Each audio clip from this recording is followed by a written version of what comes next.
Hier is 'n goeie voorbeeld van 'n ram met 'n goeie kop. Het nie net 'n goeie kop nie, het 'n lang groot kop.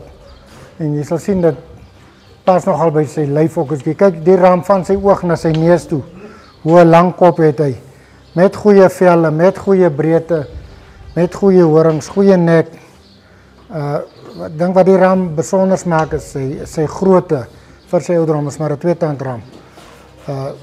Ek dink dit maak hom nogal 'n goeie grootte vir sy ouderdom.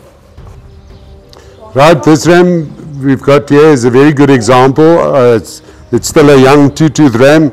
If you look at his head, very nice head, good length of body, well balanced ram. Everything flows into each other, the neck into the shoulders, well filled behind the shoulder blade there, well fleshed, 4 nice legs, and the movement of this ram is very good.